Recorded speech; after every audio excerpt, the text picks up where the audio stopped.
Voilà, nous sommes de retour encore une fois de plus avec Papa Bruno, où il nous explique sur les causes profondes de cette crise. Où nous avions commencé avec Minembwe et nous voulions savoir effectivement d'où vient cette guerre pour que nous puissions savoir la solution.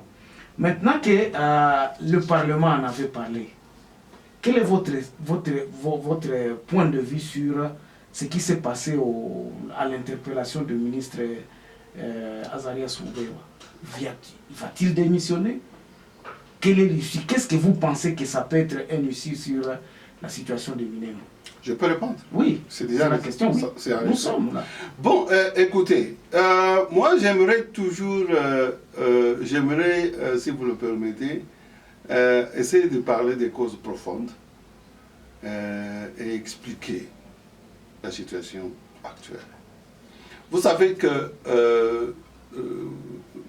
donc, avant l'événement de l'installation de ce bourgmestre, s'il a été installé, apparemment il aurait même été installé depuis 2018.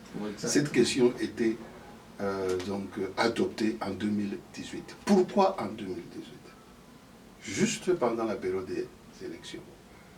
Eh bien, selon moi, c'est parce que les Rwandais, avec leur agenda d'occupation, parce que, comme je disais, il y a controverse, il y a ceux qui disent que il n'y a pas occupation, il y a seulement infiltration. Mais moi, j'ose dire que, c'est vrai, on peut dire occupation avec certaines réserves, mais il y a une forme d'occupation, une certaine forme d'occupation, parce que ce n'est pas nécessairement une présence militaire qui explique l'occupation. On peut avoir une occupation politique. Parce que nous avons des gens dans nos institutions politiques. Oui. J'ai parlé de Roubero. Il occupe un poste politique. Et nous avons beaucoup de généraux dans l'armée qui occupent des postes politiques. Officiellement, et nous savons les identifier qui sont des Rwandais, comme par exemple James était venu, mais il y en a qui étaient collègues à James qui sont restés, continuent à exercer leurs fonctions en tant que membres de... donc, officiers dans non, pas infiltrés, parce qu'ils sont comme... Donc, officiellement, c'est comme... Oui, ils ont pris la casquette congolaise. C'est-à-dire que nous avons cette imposition. Ils sont là. C'est de fait cette situation-là. Alors, qu'est-ce que je disais? Je disais que, bon, écoutez, qu'est-ce qui a précédé? Les gens disaient, ok, président Félix, c'est une marionnette, il ne peut rien faire. Il y a eu certains actes de FCC pour essayer de renforcer et de garantir leur position pour 2023, tout en affaiblissant graduellement le président Félix. Le président Félix, heureusement, il ne s'est pas laissé faire. Je suis en train de parler des causes qui ont fait que... à un moment, Roubero est parti précipitamment à Minembwe. Pourquoi? C'est une démarche de récupération, parce que devant les avancées du président Félix, il perdait du terrain. Vous comprenez? C'est ainsi que, comme cela était arrivé à l'époque de Kabila en 2001 ou en 2000, quand il y a eu dissension entre Kabila et le AFDL, qu'est-ce que les Rwandais ont fait? Ils avaient fait un retrait à l'Est pour pouvoir... relancer la guerre et se positionner. Et c'est ça qu'il y a eu. Donc c'est la même tentative. Donc, cette fois-ci encore, pour intimider ou pour préparer les bases arrières, afin de contrer les avancées politiques du président Félix. Parce que la nomination des juges et des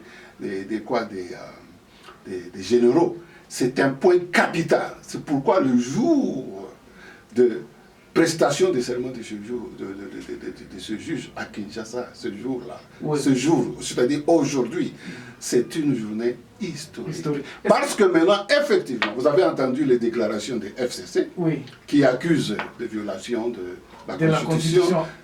Théodore Ngoya a accusé le président de violation. Il y a eu Fayoulou. En ce moment, je m'excuse, j'ai toujours pensé, et vous savez, ça a été notre démarche, je parlais cette unité, je me disais que du temps de Mobutu, il y a eu cette unité imposée. Et l'unité nous a fait épargner du pire. Mais aujourd'hui, le danger semble être plus grand parce que le pays est plus divisé. Divisé par quoi? Par une constitution qui a été taillée sur mesure afin de nous affaiblir et de nous diviser davantage. Ok, maintenant, la question que je voudrais que vous puissiez répondre, c'est celui-ci. Est-ce que Minembwe constitue une piège? Est-ce que Minembwe ne révèle pas la désorganisation même du pays? Parce qu'on n'avait pas répondu à cette question fondamentale où les Rwandais sont en train de... Quelqu'un peut venir aujourd'hui, il y a une question de nationalité, on ne peut pas douter des Azarias Urubero, vous l'aviez évoqué ici, il est avec la casquette des Congolais. Vous aviez parlé des généraux rwandais qui sont dans l'armée. Est-ce que le piège ne constitue pas, Minembwe ne constitue pas une piège aux gouvernances de Kabila, de Félix?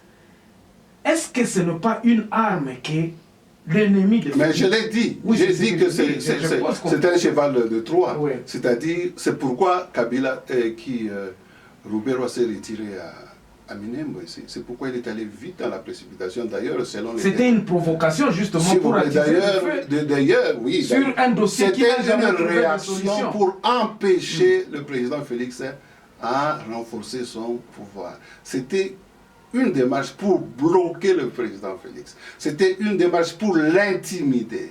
Pas seulement intimider le président Félix, mais c'est intimider l'ensemble du peuple congolais pour les garder encore sous le joug rwandais.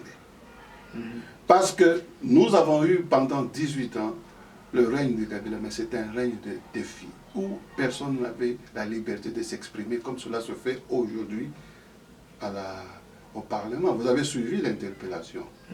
Mais quand il y a eu en 2018 ce passage, cette adoption de Minembwe, il n'y a pas eu d'interpellation du tout. Plusieurs fois, il y a eu des discussions au Parlement.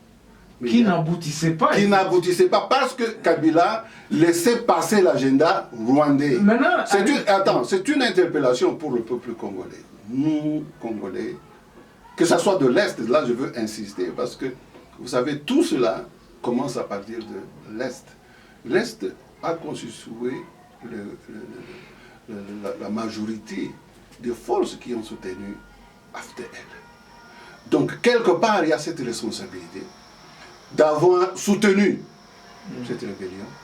Parce qu'aujourd'hui, on peut même le dire, la majorité de ceux qui ont bénéficié du pouvoir de Kabila sont principalement de l'Est. Mais... Bon, attendez, c'est un problème qui est très glissant et délicat, mais c'est une réalité qu'il faut établir. Parce que si nous ne considérons pas cette réalité, alors nous allons tourner en rond. Vous avez posé la question de savoir si les Congolais ont compris la source du problème. Et j'ai dit, voilà la source du problème. C'est que si vous avez des Congolais partout où ils sont, inclus à l'Est, mais je parle principalement de l'Est parce que cette rébellion de l'AFDL et la présence du Rwandais, c'est à l'Est. Alors je dis qu'il faut qu'il y ait cette prise de conscience. C'est comme quand vous dites une maladie entre par, je sais pas, vous avez été blessé au bras. C'est tout le corps qui est blessé. Quand vous spécifiez par exemple que non, le problème se trouve à l'Est, ne pensez-vous pas que le problème est global et que les Congolais, en tout, de l'Est à l'Ouest, devraient résoudre ce problème-là? Parce que nous pouvons avoir des peuples qui viendront peut-être de l'autre côté, d'un autre côté de la République. Je suis tout à fait d'accord avec vous. Nous avons vu des rébellions qui ont commencé peut-être... qui a été attisé les îles. Bon, s'il vous plaît, monsieur Germain, la question de l'Est est tout à fait particulière. On ne peut pas la comparer avec la situation ailleurs. Pourquoi? Parce que vous avez une particularité avec les Rwandais qui réclament la nationalité. Est-ce que cette nationalité-là... Et les Rwandais sont à l'Est. Donc, la population qui est plus vulnérable, qui est victime de cette politique rwandaise, ce sont nos frères de l'Est. Je ne suis pas en train de pointer du doigt en disant qu'ils sont responsables de cette situation. Mais ils sont les plus victimes de cette situation. Donc ils sont les plus vulnérables. Ils sont vulnérables parce qu'ils peuvent être aussi facilement manipulés. Parce que les conditions... Attendez, parce que les conditions... Le Congolais a été toujours manipulé, c'est pour cela je suis tout à fait d'accord, mais ici je dis que la situation étant spécialement constante, il ne faut pas négliger cet aspect. Parce que je peux vous donner un exemple, faisons une réflexion, parce que la population de l'Est peut être fatiguée des tueries, de l'instabilité, de guerre permanente. Et ça peut influencer leur mental pour dire non, non, on doit mettre fin à cette histoire. Laissons seulement les Rwandais, par exemple, vivre avec nous, de faire ce qu'ils veulent, on puisse s'entendre avec eux. Et bien, ils peuvent faire ça pendant que le reste du pays n'est pas d'accord.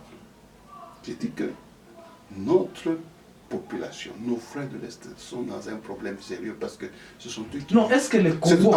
Ce sont eux qui vivent... Quand vous parlez de... C'est là où moi je voudrais un peu vous demander si le problème n'est pas global ou bien c'est un problème particulier. Ce problème est global. Bon, si le problème était global, oui. Les influences, est-ce que les gens qui sont à l'Est ont-ils le pouvoir de leur terre? Parce que ceux qui sont corrompus sont à Kinshasa. Quand nous parlons que l'Est subissent des atrocités, les commanditaires, nous en connaissons, ils sont à Kinshasa. Hein? Oui, on est pas. Oui, donc les commanditaires sont à Kinshasa. Mais ils viennent d'où? Non, nous avons dit les influences de la Belgique, ce ne sont pas sur le terrain. Nous avons un système qui a fait que la Belgique en profite. Ok, je vais clarifier. Quand vous commencez à spécifier que le problème je vais clarifier cet aspect. Vous savez, j'insiste, je dis que la porte d'entrée de AFDL, c'est à l'Est. Et nous devons fermer cette porte-là. Quand nous fermerons cette porte... Et par où? Comment? Voilà la question. C'est pourquoi la discussion est là. Allons-nous accorder à chaque Rwandais qui arrive du Rwanda la nationalité parce qu'il prétendra qu'il est Mulenge, parce qu'il arrive à Mulenge. Même ceux qui sont même, donc il est né, ses parents sont au Rwanda. C'est-à-dire que allons-nous accepter que tout le Rwanda tous les Rwandais soient des Nyamulenge, c'est-à-dire ceux qui vivent au Congo et ceux qui ne vivent pas au Congo, parce que c'est ça la tendance. Exactement. Bon, allons-nous accepter ça? Non. Et où se trouve Mulenge? Ça se trouve à l'Est. Alors, donc, quelle est la partie qui est en danger pour être engloutie? C'est l'Est. Allons-nous accepter ça? Pas. Là, le peuple congolais doit être ferme. Et c'est la prise de conscience qui se manifeste maintenant. Vous avez vu, le président Félix est parti à Goma. Il a dit niet. Le peuple réclame que Mulenge ne peut jamais devenir un territoire rwandais. Et lui, il annule le décret qui consacre Mulenge comme un territoire rwandais. Alors, c'est cette autorité dont je parlais. Je disais qu'il faudrait que le peuple congolais puisse retrouver sa souveraineté, qu'il ne puisse plus être faible. Or, nous avons été affaiblis par toutes ces guerres et la présence des Rwandais dans nos institutions, qui se sont imposés, qui ont imposé de manière illégale cette commune de Minembwe. Bon, maintenant, récupérer cette position-là, c'est une démonstration de force, c'est une démonstration de souveraineté récupérée. Alors, c'est une interpellation en ce moment pour tous les Congolais de pouvoir se réveiller à cette conscience patriotique et à l'unité qui va faire qu'on doit se mettre tous ensemble comme un seul homme et être fort, récupérer notre position. Parce que, écoutez, dans la région, du temps de Mobutu, même du temps des Belges, c'est le Congo qui faisait la loi. Vous comprenez? Parce que nous sommes un pays qui a tous les moyens pour peser dans la balance de force. Notre pays est suffisamment riche, il est grand et nous avons une grande population. Donc nous avons naturellement un pouvoir qui doit faire qu'on doit faire la loi, ou on doit s'imposer, pas de manière abusive, mais on ne peut pas, n'est-ce pas, se moquer ou traiter le Congolais comme nous avons vécu sous le règne de Kabila. Parce que sous le règne de Kabila, quelle est l'histoire du Congo? C'est Kagame. Tout le monde a peur de Kagame. Mais alors que quand on était sous Mobutu, on n'avait pas ça. Qu'est-ce qu'était le Rwanda pour non? Alors il faut que nous puissions retrouver notre position, notre dignité. Exact. Et aujourd'hui, c'est ce jour-là. Okay. C'est ce jour-là où, pour les Congolais qui prendront conscience, eh bien, nous allons retrouver ou récupérer notre position en tant que peuple fort au cœur de l'Afrique qui donne l'espoir, n'est-ce pas, à toute l'Afrique. Voilà. Alors moi, c'est ça le point de vue qui est au cœur de notre vision en tant que MCP. Et pour terminer, si vous permettez, je voudrais dire que cet événement où la situation du Congo a même un caractère aussi un peu spirituel. Spirituel dans quel sens? C'est que vous avez l'occupation du Congo. Il ne faut pas seulement prendre ça, considérer ça comme une occupation rwandaise, c'est trop simplifié. Notre pays est occupé, est assiégé par les forces internationales. Vous comprenez? Et pendant la période de Mobutu, ce contrôle leur échappait. Ils voulaient maintenant le récupérer et le renforcer. Et ils utilisent pour cela le Rwanda. Alors c'est une interpellation pour le peuple congolais que il faudrait que nous nous réveillons à cette conscience patriotique. Et pour que cette conscience patriotique soit forte, il faut que notre unité soit rétablie, que notre dignité soit rétablie. Et pour que l'unité soit rétablie, il ne faut pas que les Congolais puissent se faire la guerre les uns les autres. Voilà, nous sommes pratiquement arrivés à la fin de cette tranche. Et je crois que ça ne sera pas la dernière fois parce que cette émission va continuer la semaine prochaine. Nous allons encore venir prendre les points de vue de Bruno Katumpa qui nous dira encore beaucoup plus sur les événements qui sont en train de se dérouler.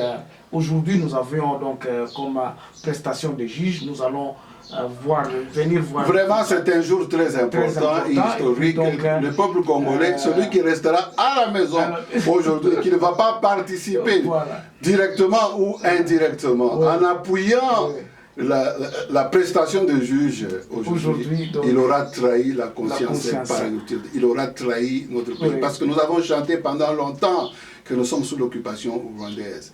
Et récupérer le contrôle de la Cour constitutionnelle, c'est déjà un pas pour arracher notre pays des mains des occupants. Merci beaucoup. Nous nous retrouvons très prochainement dans un nouveau numéro. Au revoir. Merci.